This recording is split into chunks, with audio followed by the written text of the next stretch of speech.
శ్రీ గురుభ్యో నమః. శ్రీమాత్రే నమః. శ్రీ వేదపీఠం యూట్యూబ్ ఛానల్ ప్రేక్షకులకి నమస్తే.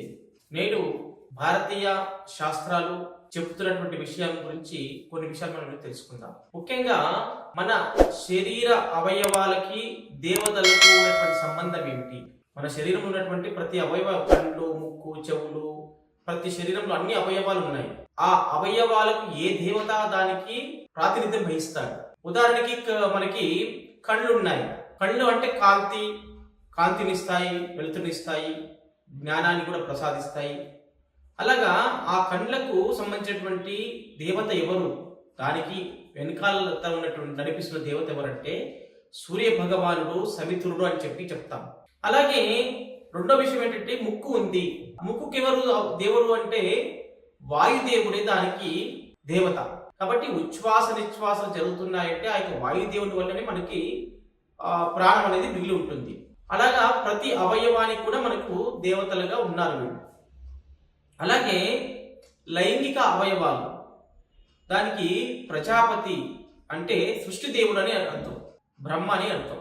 అలాగే మరి చెవులు మరి ఈ యొక్క లోక రక్షకులు అని చెప్పొచ్చు అనమాట. అలాగే మనస్సుకు సంబంధించినటువంటిది చంద్రుడు దానికి కారకత్వం వహిస్తాడు మనస్సుకు. మరి లోపల ఉన్నటువంటి శ్వాసకి ఎవరు అంటే లోపలికి శ్వాసకు మిత్రుడు, ఆయన సూర్యదేవుడే దానికి కూడా అధిపతి. అలాగే బాహ్య శ్వాసకి వరుణుడు దానికి ప్రాధాన్యం వహిస్తాడు. బాహ్య మనము ఉచ్ఛ్వాస నిశ్వాస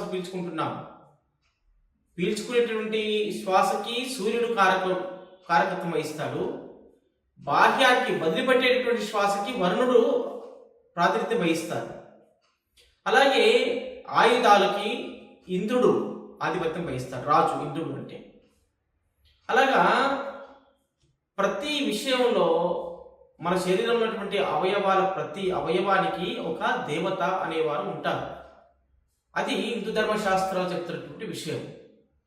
కాబట్టి ఒకవేళ మనం వాయుదేవుని యొక్క అనుగ్రహం కోల్పోతే ఉచ్ఛ్వాస నిశ్వాసల వల్ల శ్వాసకోశ సంబంధించినటువంటి సమస్యలు వచ్చేటటువంటి అవకాశం ఉంటుంది.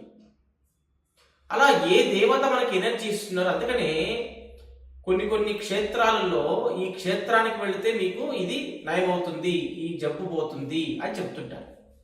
ఎందుకంటే ఆ దేవత అక్కడ నిత్యం పూజలు అందుకుంటుంటాడు. అక్కడ శక్తి నిర్మాణమై ఉంటుంది.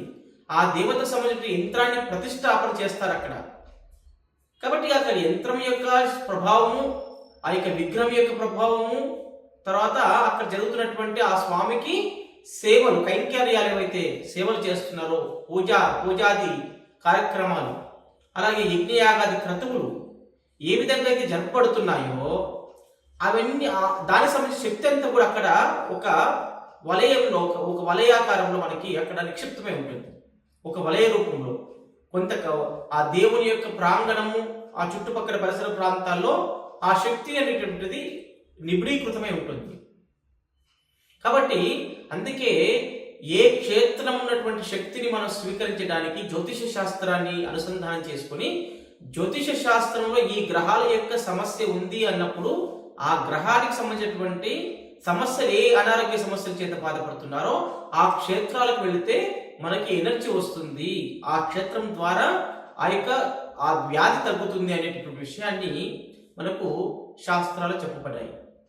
కాబట్టి ఎవరికైనా క్షేత్ర మహిమ తెలుసుకుని ఆ సమస్యకు అక్కడికి వెళ్ళి మనం అంటే శాశ్వత పరిష్కారం దొరకదు, తాత్కాలికమైనటువంటి పరిష్కారం మాత్రమే దొరుకుతుంది ఎక్కువగా. కాబట్టి మనకు శాశ్వత పరిష్కారం దొరకాలంటే మన సైంటిఫిక్ జ్యోతిష్యంలో, సైంటిఫిక్ వాస్తులో అద్భుతమైనటువంటి తంత్రాలతోటి మనము మంచి పరిహారం చేస్తున్నాం. అలా రకరకాల పద్ధతిలో మనకి ఎనర్జీ, ఎక్కడైతే ఎనర్జీ లోపించిందో, ఎక్కడ ఏ గృహంలో వాయుతత్వం లోపించిందో అప్పుడు వాళ్ళకి శ్వాసకోశ వ్యాధులు వచ్చేట అవకాశం ఉంటుంది.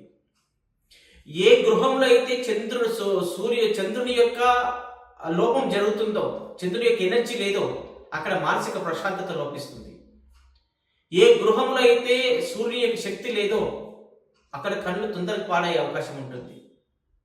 అలాగా ఏ గృహము మనము, ఏ ఆఫీస్ కానీ, ఏ ఫ్యాక్టరీ కానీ మనం నివసించే స్థలము లోపల ఏ దేవత యొక్క శక్తి లోపించినప్పుడు ఆ దేవతకు సంబంధించినటువంటి అవయవం ఇదే మీద ప్రభావం చూపుతుందో ఆ అవయవాలన్నీ కూడా పాడే రోగానికి కారణమవుతాయి.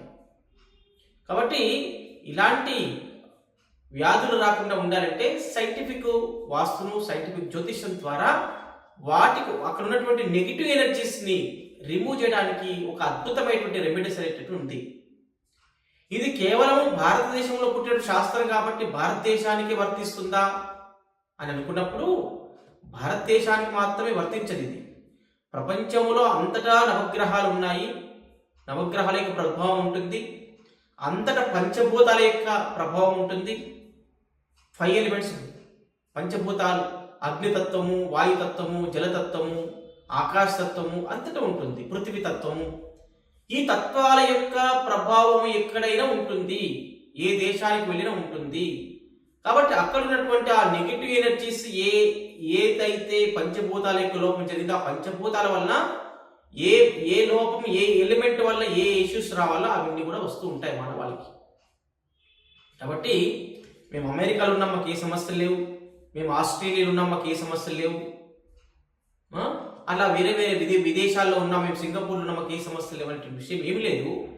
ప్రతి మానవుడికి పుట్టినటువంటి వాడికి వీటి యొక్క సమతుల్యత లేని కారణంగా నవగ్రహాల యొక్క సమతుల్యత, అలాగే పంచభూతాల యొక్క సమతుల్యత, ఆ ఎత్తులో ఉన్నటువంటి నెగిటివ్ ఎనర్జీస్, మనం వాడేటటువంటి వస్తువులో ఉన్నటువంటి నెగిటివ్ ఎనర్జీస్, వాటి వలన వాటిలో ఉన్నటువంటి గుణం ఏదైతే ఉందో ఆ గుణం మన మీద ప్రభావం చూపుతుంది. కాబట్టి ఎక్కడ ఏ వస్తువులో ఏ లోపం ఉంది, ఏ వస్తువులో ఎలాంటి నెగిటివ్ ఎనర్జీ ఉంది అనేటటువంటిది ఐడెంటిఫై చేసి దాన్ని నిర్మూలన చేయడానికి చక్కటి పరిహారాలు ఉన్నాయి. ఆ పరిహారాలు మనం స్వీకరించి అద్భుతమైనటువంటి, సుఖవంతమైనటువంటి, శాంతివంతమైనటువంటి జీవితాన్ని గడపడానికి ప్రయత్నం చేయాలి. కాబట్టి ఎవరికైనా సమస్యల చేత బాధపడుతున్న వాళ్ళు తప్పకుండా మా యొక్క యూట్యూబ్ ఛానల్ పైన ఉన్నటువంటి నంబర్ని సంప్రదించండి. ఈ మంచి మంచి విషయాల గురించి మీరు దీన్ని లైక్ చేయండి, షేర్ చేయండి. మీ యొక్క అభిమానాలతోని మేము ఇంకా కొన్ని మంచి వీడియోలు చేయడానికి ఆస్కారం ఉంటుంది. మీరు ఆదరించినట్లయితే, మా యూట్యూబ్ ఛానల్ ఆదరించినట్లయితే మేము ఇంకా మీ యొక్క ప్రోత్సాహంతో ఇంకా ముందుకు వెళ్ళేటటువంటి మంచి మంచి వీడియోలు చేయడానికి మాకు కూడా ఎక్కువ ఉత్సాహం అనేటువంటి పెరుగుతుంది. కాబట్టి మీకు ఈ మంచి విషయాలు అందరికీ షేర్ చేయాలని చెప్పేసి మీ అందరికి కోరుకుంటున్నాను. శుభం పోయాలి.